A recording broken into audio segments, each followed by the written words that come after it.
para o último painel. Vamos dar início a esse painel, convidando ao palco o doutor Alexandre Zucarato, ele que é gerente de estratégia e inovação da ENGIE Brasil Energia.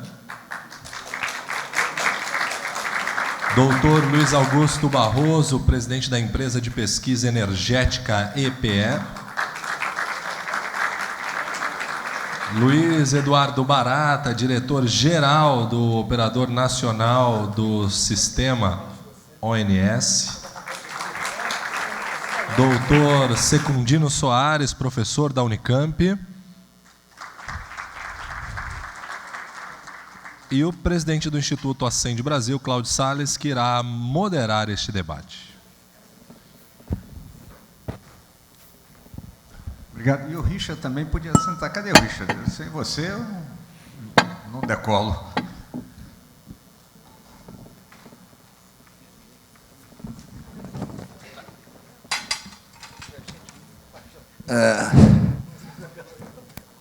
Senhores, todos vocês que estão aqui, imagino que se divertindo junto conosco aqui, mais uma vez, meu agradecimento.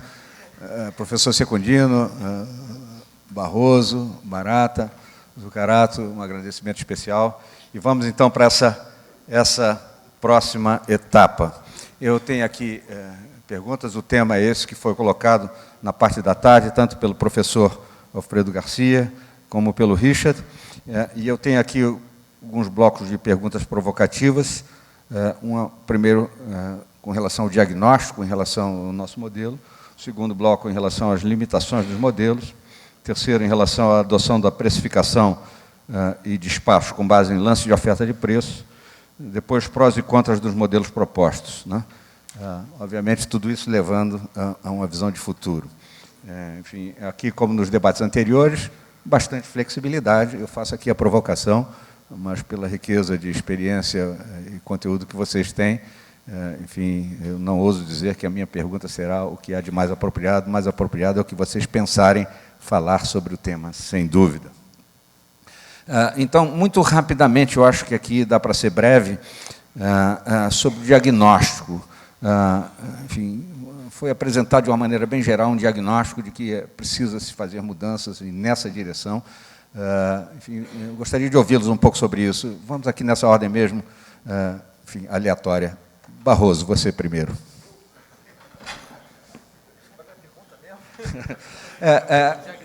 A linha geral do diagnóstico, de que as mudanças são necessárias e iminentes. Né? Bom, então, em primeiro lugar, eu já ia dizer que sim, mas deixa eu voltar.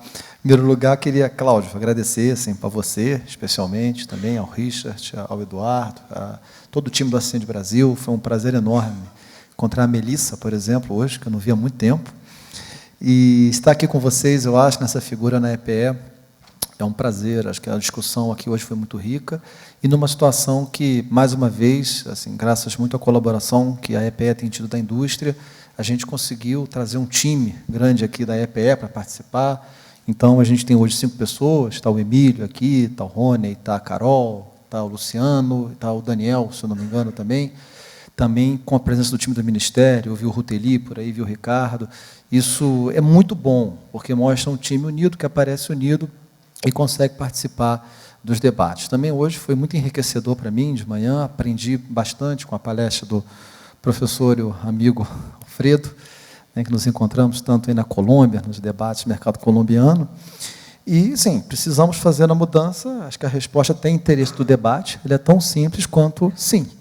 E aí, a partir disso, a gente tem que discutir agora quais mudanças, em quais velocidades, né, e de que forma e que profundidade. Mas precisamos mudar, sim, ficou muito claro hoje pelo que foi comentado, e acho que pela experiência toda que a gente vem tendo na discussão da consulta pública, 33 mesmo, do qual eu tenho participado muito, e, sem dúvida, a gente precisa avançar na linha de um setor mais moderno, um setor, sobretudo, mais sustentável, e dentro de uma lógica econômica melhor, uma lógica econômica definida e que ela possa servir para que os agentes possam, aí sim, formar expectativas racionais sobre a evolução do mercado, dos preços e da sua dinâmica, para que a gente, com isso, resolva uma série de dificuldades que hoje são mal resolvidas, tá? Como a questão dos contratos de longuíssimo prazo, das proteções excessivas e gestões de risco centralizadas que a gente tem. Hoje o risco ele é muito gerido centralizadamente, então, ao gerir o risco centralizadamente,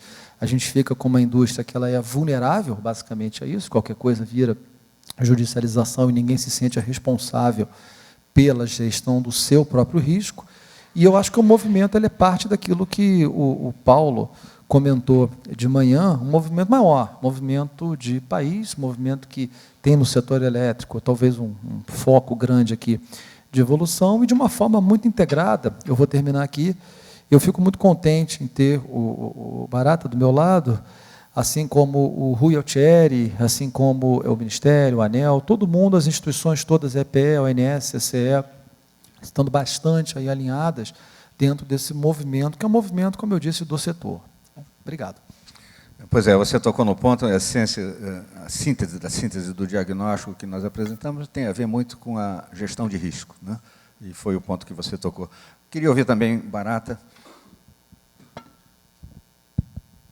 Bom, boa tarde a todos. Obrigado, Cláudio, pela oportunidade de participar desse evento.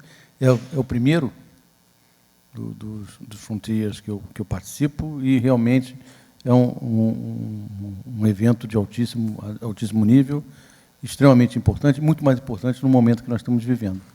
Eu acho, de fato, que o modelo do setor que nós temos, que o modelo foi implantado em 98, a partir da primeira reestruturação, que nós caminhamos para o modelo mercantil, ele passou por um processo de aprimoramento ou de reavaliação em 2004, mas de lá para cá, ele vem sofrendo uma série de alterações, né, que foram todas detectadas como necessárias, mas ao longo de todo esse processo, essas implementações que foram feitas, elas foram feitas de forma tópica, sem que se olhasse o modelo como um todo. E, dada a extensão do modelo, eu acho até que é natural que essas mudanças elas resolvem um problema, mas elas acabam criando uma série de outros problemas, né? E nós não fomos capazes, ao longo desse período, de 2004 até agora, de capturar esses problemas todos que foram se avolumando. Então, eu diria que nos últimos 5 anos, nós vivenciamos crises umas atrás das outras. Nós tivemos a primeira crise das distribuidoras, depois tivemos a crise do GSF, que não foi ainda resolvido, o que sinaliza claramente que, a despeito de todas as mudanças, porque o sistema elétrico, por si só, já vai passar, já justificava uma modificação. Mesmo que não houvessem as mudanças que nós sabemos que estão chegando aqui no Brasil, como a presença das renováveis, a geração distribuída atrás do medidor, a mobilidade elétrica. Então, são uma série de mudanças que mostram que nós temos que nos preparar para isso. Eu acho que esse momento, então, justamente por isso, ele é fundamental que a gente enfrente essa questão.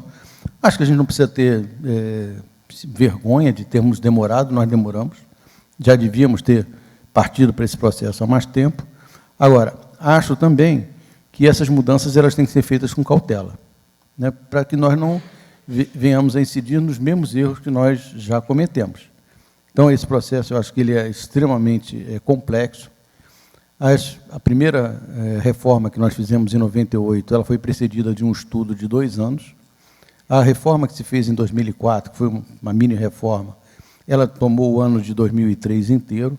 Então, esta que está se fazendo agora, eu acho que ela precisa ser olhada com muito cuidado, com muita atenção, até porque ela pode ser mais profunda do que as outras que nós tivemos. Legal. Professor Secundino, em relação ao aspecto mais geral do diagnóstico, que nós atribuímos que são fortemente relacionados com a questão de gestão de risco.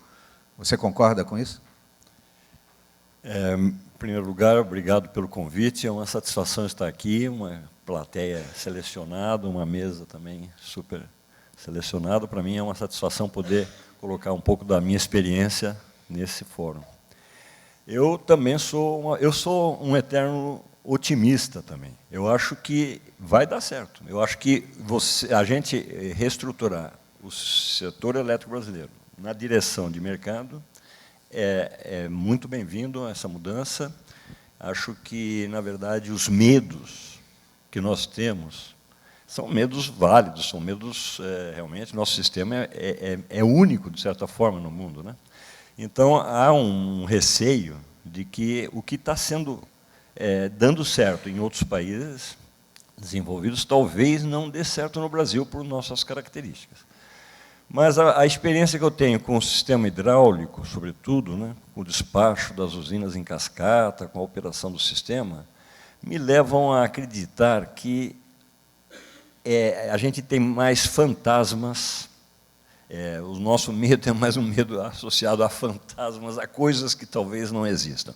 Por exemplo... Nós vamos tratar isso adiante, desculpe. Tá bom. Tudo bem. Então, eu vou deixar... Eu também sou a favor das mudanças, acho que elas estão vindo há bom tempo e acho que o Brasil vai ganhar muito com essa reestruturação. Vocês vão me perdoar se eu, de vez em quando, vou deixar com a régua, outros comentários chato, para porque mais tarde. A gente pretende cobrir esses temas todos, em benefício das falas de vocês mesmos. Então, perfeito. Daí a subdivisão. Então, uma pergunta bem específica para o Zucarato, quer dizer, quanto ao diagnóstico, né? Nós, no diagnóstico que mostramos, nós atribuímos que grande parte dos problemas derivam, estão relacionados ao problema da gestão de risco. E isso que deveria ser modificado, ou shiftado, ou transportado para ser feito de outra forma. Você concorda com esse diagnóstico?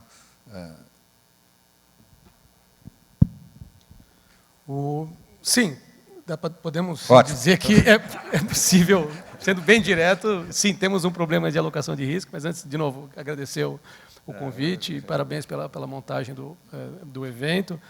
E acho que, em particular, quando a gente fala na gestão de risco, Cláudio, acho que principalmente depois da mexida de 2004, com o advento da contratação de mais longo prazo, que eu acho que não dá para negar que ela teve um papel importantíssimo na indução do investimento, acho que conseguiu fazer o investimento.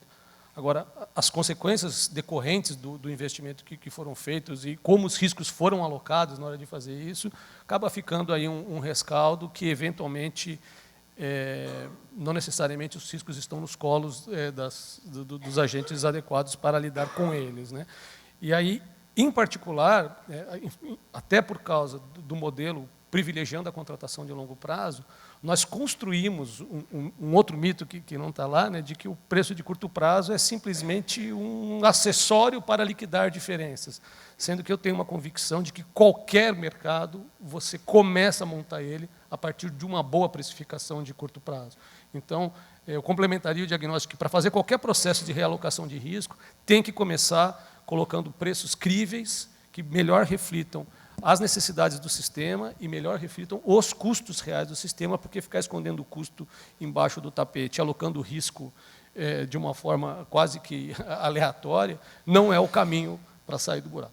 Muito bom, obrigado, Zucarato. Então, vamos passar para um outro bloco de perguntas, lembrando que a gente vai falar agora sobre a questão de limitação dos modelos. Um terceiro bloco vai ser a adoção da precificação do despacho com base em lance de oferta, precificação e despacho. Depois, prós e contras dos modelos que foram propostos e a visão de futuro. Então, sobre limitações do modelo, aí uma pergunta bem direta para o Barroso. Né? Há planos de aprimoramento dos modelos computacionais oficiais? Né? Quais são os aspectos que se pretende aprimorar de imediato e qual o horizonte de tempo para essa implementação?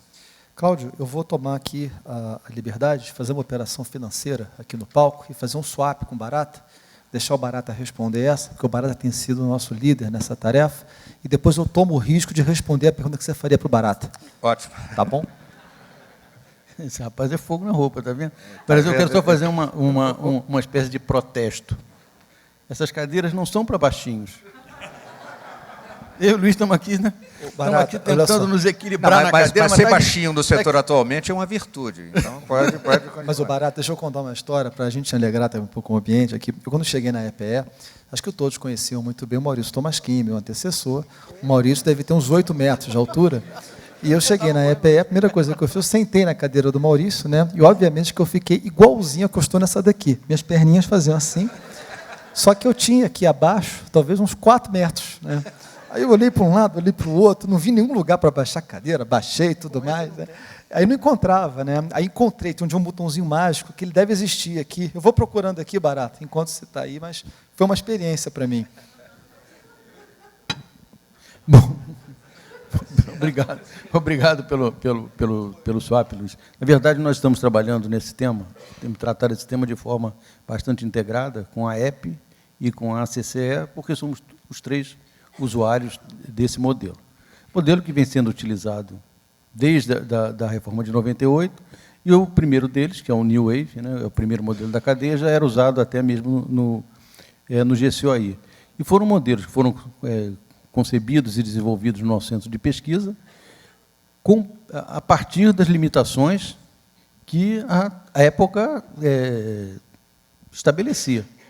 Então, o Richard fez uma observação importante sobre a restrição do modelo equivalente, né, de equivalenciar o modelo de longo prazo, e nós sabemos disso. Então, esse modelo ele tem uma série de limitações que nós reconhecemos e que achamos que devemos vencê-las, né? Por essa razão, nós temos trabalhado como desenvolvedor dos modelos, da cadeia de modelos, que é o CEPEL, no sentido de, num primeiro momento, incorporar o terceiro elemento da cadeia, que é o modelo que vai fazer a quebra na semana, né, e que permite que você tenha uma granularização temporal até meia hora. Então, a nossa expectativa é de, a partir de 2019, já estar trabalhando com um modelo que, para efeito de política de operação, tenha granularidade de meia hora e que represente a rede de transmissão.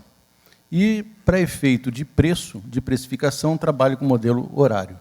Isso nós estamos convictos que será possível dispor desse modelo a partir de janeiro de 19. A pergunta é, por que janeiro de 19 e não antes? Porque nós temos hoje uma regulamentação no setor, estabelecida pelo Conselho Nacional de Política Energética, que determina que um modelo, para ser utilizado a partir de um determinado ano, ele precisa estar testado, validado e homologado até 31 de julho do ano antecedente. Então, a nossa intenção é concluir esse processo até meados do primeiro semestre e fazer o processo de março, abril, até o final do ano com uma operação Shadow. Continuamos operando com as limitações que temos hoje, mas fazemos a operação em Shadow, divulgamos e vamos permitir que os agentes todos façam a mesma coisa, né? Então, isso vai acontecer para 19. E o passo seguinte é um passo para janeiro de 20, aí sim, trabalhar com um modelo mais avançado, onde nós teríamos a representação de usinas individualizadas, a representação das renováveis, eólica e talvez solar, não com tanta certeza, mas a eólica com certeza, e estamos ainda avaliando a possibilidade de lidar com a incerteza na carga. Então, isso é o plano que já está, eu diria que está praticamente definido, né, de nós dispormos em janeiro de 2020. Muito bom, muito bom. E que orgulho, com que orgulho eu vejo você falar isso, enfim, o empenho na transparência, né, de fazer uma operação Shadow, dar conhecimento de todo mundo, dar tempo para que o mercado, todos os agentes se adaptem e façam eles mesmos as suas análises. Porque, veja, Cláudio, nós entendemos que a mudança, apesar de todo mundo falar, né, vamos lá para o preço horário e tal, a mudança é profunda, porque nós passaremos a ter agora, diariamente, estabelecimento de preços para o dia seguinte. Então, não é só problema de ferramental, é problema também de procedimentos que precisam ser estabelecidos para nós, do operador, para a Câmara de Comercialização e para todos os agentes que precificam e que bidam. Legal. Barroso, swap feito. Rapidamente, o Barata trouxe muito a realidade da operação, mas eu queria destacar que esse esforço está sendo espelhado no planejamento. Nós fizemos esse 2017 um plano decenal que ele tem uma característica totalmente diferente dos demais, que foi a utilização de um modelo de decisão de investimento para apoiar a construção da oferta. Então, basicamente, a oferta que ali foi construída, ela é uma oferta que ela minimiza o valor esperado do custo de investimento, mais o custo de operação, com uma restrição de confiabilidade, representando dentro a operação. Isso é fundamental, porque muito do que foi dito hoje pela manhã, de que a gente precisa olhar os atributos, a gente precisa casar o planejamento com a operação, é inócuo se o planejamento não se planejar olhando o problema da operação. Então, hoje, nós temos um plano que nós desenvolvemos um modelo na EP in-house, uma coisa da qual eu tenho muito orgulho, é um modelo nosso, tá, feito, que ele é uma ferramenta de apoio às tomadas de decisão de planejamento. O que ele serve? Para ter uma primeira referência e para começar a trazer para dentro do planejamento a representação mais detalhada da operação, para que a matriz possa começar a ser composta considerando o trade-off entre quanto cada fonte custa para o sistema e quanto que ela agrega em termos dos benefícios que são valorizados pelo operador.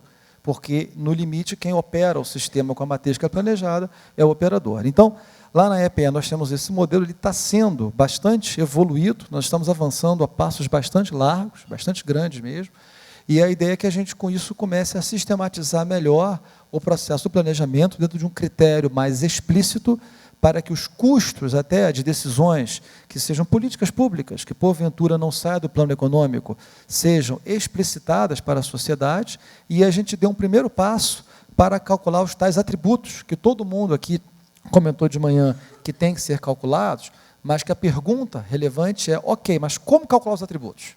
Que tem que calcular, a gente já sabe, mas como calcular é um desafio grande.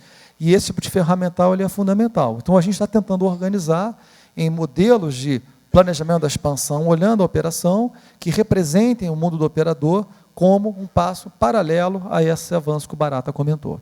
Muito obrigado. Barata. Só rapidamente. Esse trabalho alinhado ele é extremamente importante, porque a experiência que nós temos é que, na maior parte do mundo, o planejador e o operador estão juntos. Se nós formos olhar os ISOs americanos, mesmo as empresas europeias, os operadores estão juntos. Então, é uma coisa só. No nosso caso, nós optamos, né? Realmente, nós gostamos de fazer as coisas diferentes. Então, nós temos hoje 3 agentes fazendo algo que, na maior parte dos países, é feito por um só. Temos a CCE, temos o ONS e a EPE. E é fundamental essa aliança, essa parceria que nós estamos fazendo, porque não adianta nada o Barroso, ou quem esteja na EPE, planejar um sistema barato, bonito e legal, né, Barroso? E na hora que alguém que estiver no meu lugar daqui a 5 anos for operar o sistema e ter que enfrentar os problemas que nós estamos enfrentando hoje. Então, para mim, a questão capital é estabelecer, e obviamente é algo que não é tão fácil, ao contrário, é muito difícil, porque nós estamos tratando de incertezas e de futuro, saber qual é a matriz ideal que nós devemos ter lá na frente. Muito bom. Professor Secundino, na sua perspectiva, os aprimoramentos e o timing dele são adequados, resolvem a maior parte dos problemas? No sentido de colaborar com esse aprimoramento dos modelos, eu acho fundamental que nessa evolução, no sentido de incorporar o D100 dentro da cadeia, de levar a programação até meia hora, ou a expansão até 10 anos, sejam feitos com modelos diferentes dos modelos que vieram sendo desenvolvidos e utilizados até agora. O que está acontecendo com o modelo que está em vigor? Não é, a agregação em sistema equivalente, evidentemente, é uma grande simplificação que tem dado uma série de problemas nesses modelos, mas não é a única. A principal, segundo a minha visão, é a linearização das relações não lineares que existem em todo o modelo. O polinômio cota-volume, o canal de fuga, as perdas hidráulicas, a curva colina, tudo no problema hidrotérmico é não linear. E a linha de pesquisa, de desenvolvimento de modelos que foi adotada no Brasil, privilegiou a abertura de diversos cenários hidrológicos sintéticos em detrimento da não linearidade do modelo. Porque se tivesse mantido a não linearidade do modelo, aberto vários cenários, tenho certeza que a solução seria muito diferente da solução que é hoje. E eu falo isso porque nós desenvolvemos um modelo não linear muito simples, que não faz otimização para múltiplos cenários, mas, em vez de pegar os múltiplos cenários, ele pega o cenário médio desses múltiplos cenários, e as comparações que nós temos com o modelo que está em vigor são evidenciam que o modelo que está em vigor não minimiza o valor esperado do custo e não minimiza o risco. Quer dizer, ele não é um ponto na fronteira de Pareto. Nós conseguimos reduzir os custos esperados da operação e os riscos. Então, é esse o problema. Qual é? E outra coisa, a questão da volatilidade do preço. Nós pegamos o PMO de março de 2011, que foi um PMO que deu, na primeira semana, R$ 80 o megawatt-hora. Na segunda, ele foi para o piso, R$ 5 o megawatt-hora. Na terceira semana, ele foi para R$ 40 o megawatt-hora. Na quarta semana, ele foi para 20. Esse mês de maio de 2011 é um mês muito interessante para você analisar por que deu essa volatilidade. Nós pegamos o mesmo DEC, com as mesmas previsões semanais, fizemos o REV 0, o REV 1, o REV 2, o REV 3 para março de 2011, e os nossos preços não variam nem 1% de uma semana para outra. Então, o que eu concluo que não são as previsões de vazões que estão dando essa volatilidade. Aliás, colocar a culpa dos problemas que o setor elétrico tem em termos de despacho hidrotérmico em cima da vazão é o álibi perfeito. Porque as vazões, todo mundo sabe que ninguém sabe o que vai ser a vazão da semana que vem, ou da vazão do mês que vem, muito menos a vazão do ano que vem. Então, a culpa da vazão é um álibi perfeito. Na verdade, a culpa não é da vazão, a culpa é da linearização do modelo, da função de produção. Isso está no Decomp, isso está no New Wave, isso está em todos os modelos de otimização que estão dentro do setor elétrico. Ok, professor. Então, a minha colocação em relação a essa questão é a seguinte: vamos aprimorar os modelos? Vamos. Estamos vendo que tem problemas nos modelos? Fazemos. Não vamos continuar cometendo os mesmos erros que cometemos décadas, de utilizar modelos que linearizam o problema e, portanto, dão volatilidade no preço e, outra coisa, a programação dinâmica estocástica, como foi levantada, é uma política acaso-decisão. Aliás, ela pressupõe o conhecimento da vazão do primeiro estágio. Isso leva à montagem, à constituição de uma função de custo futuro subestimada. Não só por causa dos cortes, mas pelo fato de que ela é acaso-decisão, e não decisão-acaso. E isso é uma das explicações por que o sistema brasileiro permanentemente tende a esvaziar. Mesma coisa que foi observado na Colômbia, que também está usando o mesmo modelo. Então, é bom vocês se preocuparem com a questão da linearização dos modelos de despacho. Professor Secundino, primeiro um breve comentário. Eu acho que acertamos em cheio em ter o professor Secundino aqui nesse painel. Muito bom. Número 1. Mas, número 2, eu vou passar a palavra para o Barata, que pediu aqui, mas eu peço que, de forma bem sintética, você explique para a plateia o que é linear e não linear, porque vai facilitar a compreensão da discussão. Perfeito. Por favor, seja breve, bem breve. Bem breve, olha. No modelo linear, as restrições são lineares, a função objetiva é linear e a solução é, portanto, um ponto do espaço de soluções, um ponto extremo. Um vértice do politopo, não sei se alguém conhece aí, programação linear. Pelo amor de Deus! Deixa eu falar. Ao mudar alguma condição do problema, uma previsão de vazão, ao mudar alguma coisa no problema, a previsão da carga, a previsão da vazão, num modelo linear, enquanto a solução continua no mesmo ponto extremo, o multiplicador de Lagrange continua o mesmo e o preço continua o mesmo. Mas, quando as condições hidrológicas mudam, as condições do mercado mudam, a solução do modelo linear pode mudar drasticamente de ponto extremo.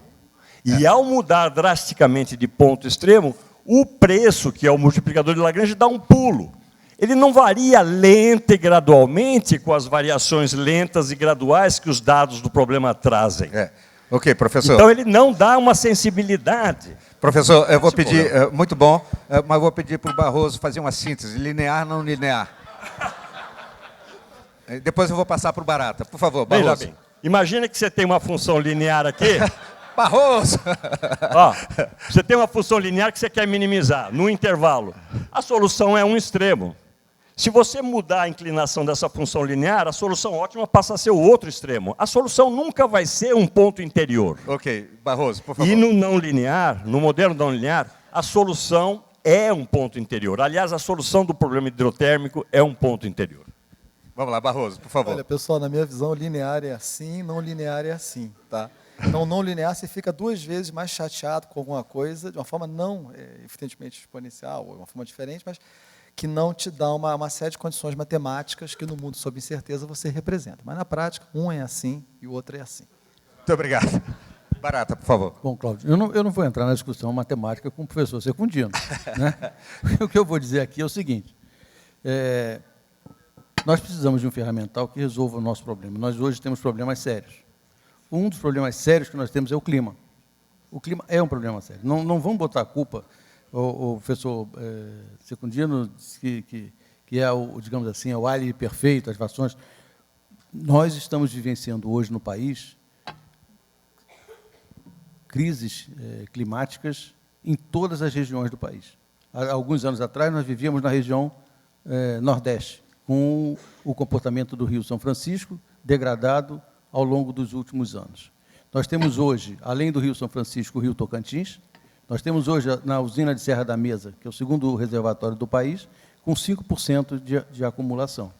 Nós temos as usinas de cabeceira da nossa região sudeste, são os formadores do Rio Paraná, os rios Grandes e Paranaíba, todos eles com níveis baixíssimos. E temos agora, mais recentemente, eu diria que, informação do pessoal de clima, que nós podemos voltar a ter uma laninha, fraca, mas que vai fazer com que as afluências no sul sejam bastante reduzidas. Então, dependendo dos problemas de matemática que a gente tenha, professor, nós temos problemas climáticos sérios que, obviamente, impactam. Nós temos uma matriz essencialmente hidrológica. Se nós temos menos chuva e menos água e menos vazão, nós temos problemas sérios na operação do sistema.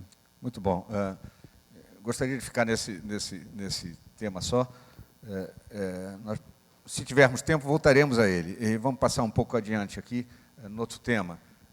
E o próximo tema é a adoção de precificação, enfim, e despacho com base em lance de oferta. Uma das questões que se coloca nisso é a preocupação com relação ao abuso de poder de mercado, né, que pode surgir por parte dos agentes, principalmente geradores hidrelétricos, que têm uma grande participação no mercado. Esse assunto é muito presente, porque agora, finalmente, para a alegria geral da nação, nós estamos nos deparando com a possibilidade de ver a Eletrobras privada, enfim, livrando-se definitivamente do uso político que a vitimou com prejuízos gigantescos, não só para a Eletrobras, como para os brasileiros como um todo.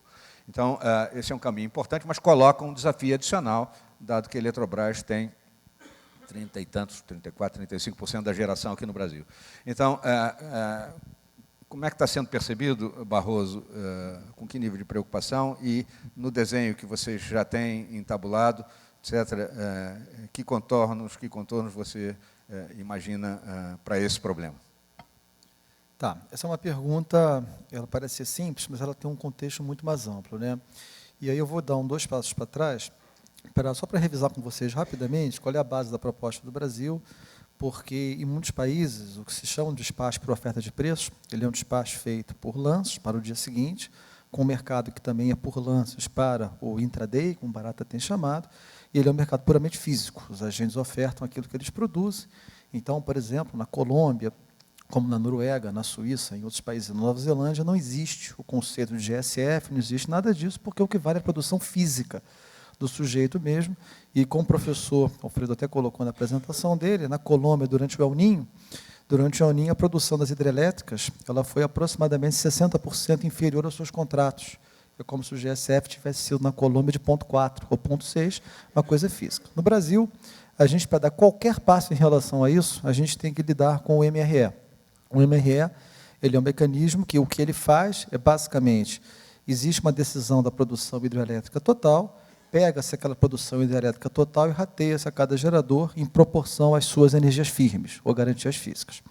E como acabar com o MRE é algo que não está na carta, o que é o núcleo da proposta de oferta de preços é aquela mesma proposta que foi pensada lá em 2002, na Câmara de Comitê de Revitalização, onde o MRE ele é aplicado antes da decisão da produção, ou seja, na vazão. Então, ao invés de se decidir centralizadamente a produção hidrelétrica e ratear a produção total em proporção às garantias físicas, o que se faz é reconhecer que a energia natural afluente, a água do sistema, pertence às usinas, a água que chega é rateada para cada hidrelétrica em proporção às suas garantias físicas. Com isso, cada hidrelétrica oferta o que quiser, sai uma quantidade de hidrelétrica total a ser produzida em base a esse despacho por preços, e aí o operador do sistema, ele faz aquela operação física para atender esse montante hidrelétrico total como ele quiser, otimizando as cascatas. Então, o núcleo da proposta do Brasil é um desacoplamento entre um modelo comercial para ofertas e um modelo físico que preserva a autonomia e a, entre aspas, vamos chamar assim, otimização do operador nas cascatas. Uma coisa que, aí chegando finalmente na sua pergunta, né?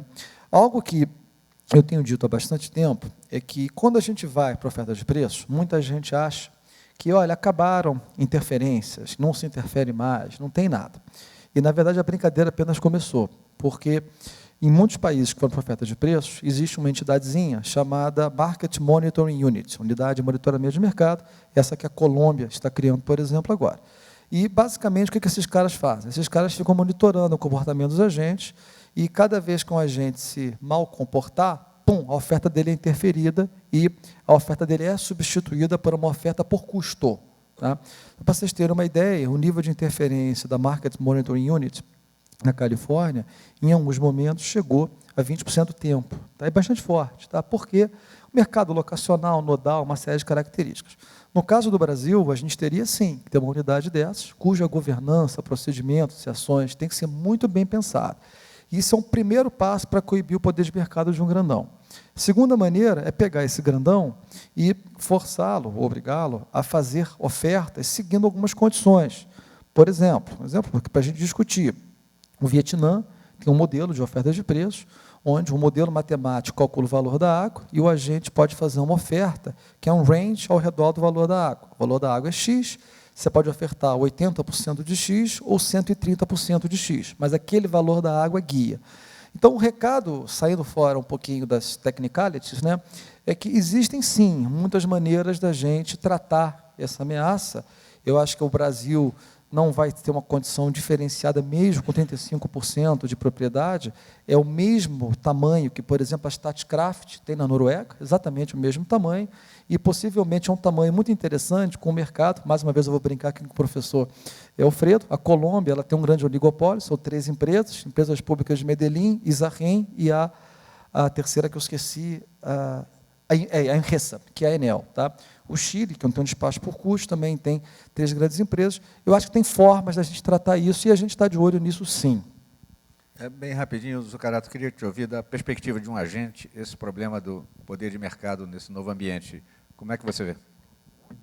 Bom, eu acho que dá para começar o papo resgatando um slide apresentado pelo Richard lá, mostrando o efeito, o índice de concentração que a gente tem no Brasil, e eu acho que, se por um lado é uma boa notícia trazer a gestão privada para a Eletrobras, outra pergunta é o que acontece com a gente daquele tamanho privado, né? Porque aí, de fato, sim, se público pode, por uma política, taxa patriótica de retorno, fazer dumping de um lado, o privado do outro lado pode subir. Então, acho que são coisas que precisam ser olhadas para assegurar que me preocupa um pouco. A Inglaterra que entrou dividindo a sua Eletrobras em 2, depois precisa dividir em 3, depois precisa hoje são os Big Six que tem lá, e a gente, de repente, entrar num caminho de deixar a Eletrobras do jeito que está agora, com uma gestão privada, ou, eventualmente, já iniciar um processo em paralelo de desconsolidar uma posição para que a gente tenha no Brasil Big Six, Big Seven, Big Eight, mas que o campo de jogo esteja nivelado. Acho que se o campo de jogo estiver nivelado, eu acredito que a competição faz o resto. Eu entendo essa nivelação que você está falando, esse nivelamento, um pouco na linha dos fatores de mitigação que o Barroso apontou. Né? Eu percebi muita confiança dele em dizer que há mecanismos, sim, de contornar isso, e deu até alguns exemplos. Barata, você está querendo falar? Bom, primeira coisa, achei interessante na palestra também do Richard, né, que ele fez uma avaliação de como ficam as instituições diante dessa mudança modelar. E dizer aqui que nós, no ONS, não temos qualquer tipo de posição contrária a migrarmos, né, para o regime de oferta de preço, diferentemente da situação que temos hoje de preço por modelo. Mas o que nós achamos de verdade é que a gente tem uma caminhada para fazer. Fazer de uma hora para outra, eu acho que é muito arriscado. Eu acho que é arriscado demais. Por uma série de razões. Por essa questão de concentração de mercado, pelo fato de, apesar de haver os elementos mitigadores, o fato de você ter cascatas com vários, né? Nós temos cascatas com 6 proprietários, e nem sempre o relacionamento entre os proprietários é muito amigável, né? Nós temos casos de relacionamentos difíceis, quando não existe, quando hoje o modelo é determinístico, né? É centralizado, calculado por um modelo computacional, mas a gente sabe que existem relacionamentos difíceis entre agentes que compartilham o mesmo rio. Então, eu acho que não seria uma decisão que pudesse vir a ser tomada no curto prazo. Eu acho que ela deve ser precedida de uma série de medidas. Barata, exatamente. Nada disso é para amanhã. Isso a gente tem que ter um cronograma mais para frente, tem que ter muito shadow aí rodando. Mas, mais uma vez, esse tema das cascatas, eu queria realmente reforçar que a proposta que ela é colocada, ela desacopla. Quer dizer, quem faz a gestão da operação, inclusive a gestão das cascatas, ela é o ONS, ou com o modelo que o ONS tiver, forma que quiser, com a única condição de atender 1 gigawatt-hora total hidroelétrico que veio do mundo comercial através da oferta. Então, eu realmente acho que esse conflito ele não vai existir. Tá? Esse conflito ele existiria, por exemplo, no ambiente da Colômbia. Na Colômbia, onde os agentes eles efetivamente são despachados fisicamente, eles têm um risco, mas lá as empresas públicas de Medellín, a Isarren e a Imresa, elas são donas de todas as cascatas, então elas fazem um grande ofertão para a cascata inteira, que é uma situação um pouquinho diferente do caso do Brasil. Eu vou querer voltar depois ao Barata, uma questão específica sobre a operação, mas antes disso queria ouvir o professor Secundino, por favor. Sim, queria fazer algum comentário em relação aos companheiros aqui falaram, que primeiro é o seguinte, o MRE é um mecanismo de realocação de energia para, vamos dizer assim, compartilhamento do risco hidrológico. Mas as 3 principais bacias hidrográficas brasileiras estão em fase. Ou seja, o período de cheia do Tocantins, o período de cheia do São Francisco e o período de cheia do Paraná estão juntos. E é por isso que, quando a gente entra na situação que nós estamos agora, com geração abaixo da garantia física, ficamos muito tempo, porque não estamos fazendo cruzamento de correlações negativas. Pelo contrário, estamos colocando todos os ovos na mesma cesta, e quando essa cesta vai para o buraco, vamos todos juntos. Não há diversidade hidrológica entre as principais bacias brasileiras. A única que tem diversidade hidrológica é o Sul, que é um tanquinho. Então, MRE é um condomínio nocivo para o setor elétrico brasileiro. Aliás, condomínio é uma coisa que não funciona. O último racionamento de água em São Paulo, grande racionamento, o Gelson Kelman, não sei se está aqui presente, mas veio para salvar o problema aqui em São Paulo. O racionamento que a Sabesp tentou colocar não funcionou por causa dos condomínios. Os condomínios não fizeram nenhuma economia, apesar da Sabesp dar incentivos para essa economia.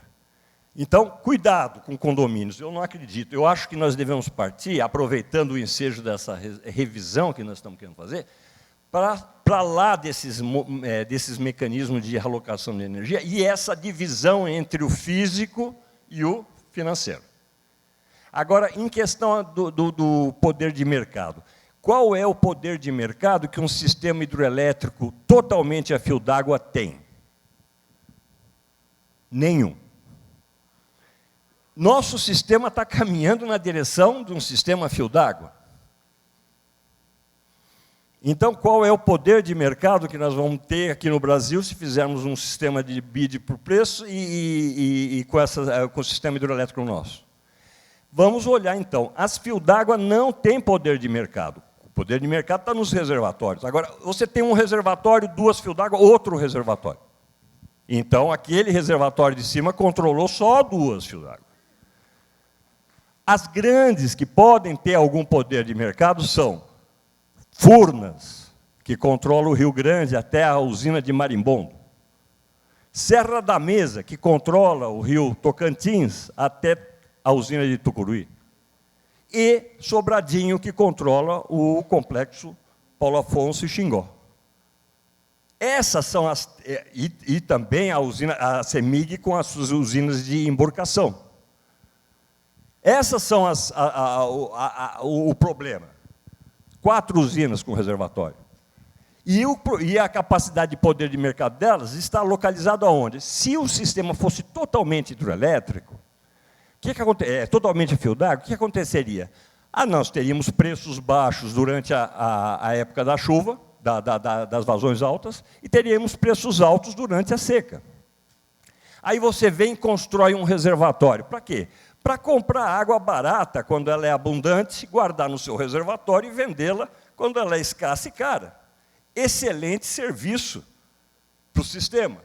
Então, os reservatórios, na verdade, dentro de uma cascata de usinas a fio d'água, eles fazem um papel fundamental de regularizar a oferta hidráulica durante o ano. Qual é o poder de mercado? Ele vai fazer o inverso, na cabeceira, a usina de reservatório vai fazer o inverso da natureza, ela vai fazer o contrário, quer dizer, não, ela vai querer ganhar dinheiro, e um legítimo objetivo, dado que vai fazer a regularização dessas vazões. Então, o poder de mercado no sistema hidroelétrico não é isso tudo que a gente está imaginando. Muito bom, professor. Esses são os chamados fantasmas que a gente, às vezes, acredita. Agora, eu queria fazer uma observação em relação ao que o Barato falou. Ele falou o seguinte: nós estamos passando uma dificuldade muito grande no Nordeste. Os reservatórios estão vazios. E a gente mostrou aqui, numa simulação, que se tivéssemos, desde 2009, operado as 2 usinas, de Três Marias e Sobradinho, em paralelo, elas teriam gerado a mesma coisa que geraram do jeito que foi operado, mas o sistema estaria com quase 70% de água no reservatório. A regra de armazenamento na cabeceira é extremamente ineficiente, tanto que a regra paralela, que eu não advogo, mas é a que está dentro dos modelos. Tanto no modelo equivalente, a regra paralela pura, como nos modelos individualizados. Professor. E essa regra, ela provoca o problema. Então, nós temos que falar o seguinte: o problema do Nordeste de hoje é uma série de vazões fracas, com uma operação desastrosa. Professor, rapidinho. Professor, Desculpa, Barata. Eu quero só dividir em 2 partes. Uma síntese em relação à questão do poder de mercado, 2 approaches totalmente diferentes, o do Barroso e o do professor Secundino, mas os 2 chegando à mesma conclusão. Aquilo que eu, pessoalmente, temia como um grande fantasma, um grande risco para as inovações, para as mudanças, parece que é um fantasminha controlável, bem feito. Então, que fique esse registro importante. O outro aspecto aqui, por favor, Barata, você quer comentar? Eu acho que esse nosso encontro não é para esse objetivo, de ficar discutindo, mas discordamos absolutamente do professor Secundino, com relação a como foi feita a operação. Quer dizer, o problema climático no São Francisco é uma realidade. Nós não podemos contestar a natureza, contestar os institutos de clima, professor. Hoje, não é só a montante ou o Alto São Francisco que sofre pelo clima. Todo o São Francisco sofre pelo clima. Então, discordamos, podemos depois discutir em detalhes essa questão. Acho que aqui não é o momento para isso. Muito bom, fica o registro, acho muito oportuno. E eu já recebi ali uma chamada de que chegou o fim, para meu, enfim, a contragosto do meu ponto de vista, o nosso tempo. Mas eu quero facultar, principalmente vocês todos que estão aqui, a palavra para alguma consideração final. O Barroso está me olhando ali com um olhar inquisidor. Se você quiser falar, Barroso, enfim, todos vocês, eu acho que para o encerramento do nosso trabalho. O nosso esforço aqui é realmente acabar literalmente no horário, em respeito a todos aqueles que têm que sair, viajar, etc. Claro. Não, bom, queria nada mais agradecer a todos aqui, mais uma vez ao Zucarato, ao Barata, ao Secundino, aqui a Richard, você, Cláudio, Eduardo, Alexandre, todos do Acende Brasil, e transmitir, eu acho que a todos, um recado que é para fechar com o que o Paulo falou hoje de manhã. Né? A gente tem um desafio grande pela frente, um desafio que eu acho que não está ganho, existe muito pensamento no que foi proposto, uma proposta da CP33, ela é holística, ela faz sentido ser implementada como um pacote, a gente não pode correr em nenhum momento a intenção ou a tentação de fatiar um pedaço aqui, um pedaço ali, ela é uma incorporação muito grande do sinal de preço. O sinal de preço ele vem com necessidade de adaptação de processos. Eu acho que hoje a gente ter aqui o Luiz Eduardo Barata comigo dizendo que o ONS está preparado para essa alteração, principalmente da oferta de preços, eu acho que é um momento muito importante para a gente, é um momento que traz isso para uma nova realidade, com efetivamente novos riscos, novas incertezas e novas adaptações. Mas, mais uma vez, agradeço, em nome da EPE, todo o apoio que o mercado tem dado aqui a gente, parabenizo a Ascend, e, como diz o ministro, acabou de me escrever aqui, vou ler a frase dele para mim aqui, que faz o sentido nesse momento, vamos que vamos. Muito bom. Barata, por favor. Não, rapidamente, Cláudio, agradecer também a oportunidade de comparecer a esse evento extremamente rico, concordar com o Barroso, né? E dizer que nós estamos trabalhando de forma integrada. Nós estamos trabalhando de forma integrada e reiterar que eu sou absolutamente favorável à mudança que precisa fazer, mas chamando a atenção da importância dela ser feita olhando-se o todo, né? Tomar cuidado para não incorrermos em erros passados de resolver o problema por partes. Esse problema é um problema complexo, a operação do sistema é complexa e ela tem que ser olhada sob o aspecto de planejamento, operação, comercialização e alocação de risco. Ok. Em uma palavra, Zuccarata, por favor. Bom, né? Excelente, na verdade, né? Queria só compartilhar aqui com o time que está liderando, acho que o secretário Barroso, Barata, Rui, Anel em particular, eu acho que a gente olha as mudanças que estão sendo feitas e não há a menor dúvida de que a direção é correta. A gente vai discutir se é 10 graus para a direita, 10 graus para a esquerda, mas não se discute a direção que está lá, né? Acho que nós, o grupo, a gente tem confiança na direção que está sendo proposta, compartilhamos da preocupação que vamos fazer com a devida calma e compartilhamos também que não dá para fatiar, porque o problema ele precisa ser tratado de forma integral. Então, parabenizando a Ascend Brasil pelo evento e deixar que o nosso voto de confiança pelas mudanças que vem pela frente. Nosso mérito é ter vocês aqui. Professor Secundino, uma palavra. Também quero agradecer o convite e dizer que eventos como esses que vocês organizam são fundamentais para o setor elétrico como uma forma de evolução. Muito obrigado. Então, uma palavra final, certamente é de agradecimento aos nossos debatedores de todos os painéis, o professor que veio de longe, enfim, saindo até de um tempo difícil na região da Flórida para estar aqui conosco, principalmente a todos os senhores que ficaram aqui, imagino que divertindo-se muito com esses temas. E o fato é que no Instituto, graças à equipe que trabalha aqui conosco, a gente está na fronteira das discussões, sem medo de se aprofundar nessas discussões. É esse o propósito, o jeitão dessa conferência, enfim, nos expondo, mas principalmente encorajando aqui todos os senhores, e aí pegando a deixa do que disse o Paulo, enfim, é um momento em que todos os senhores devem se expor também, puxar essa bandeira da inovação, da transparência, da melhoria de qualidade. Eu acho que, enfim, como é que é? Vamos que vamos. Então, vamos que vamos. Muito obrigado e espero revê-los daqui a 2 anos, 2019.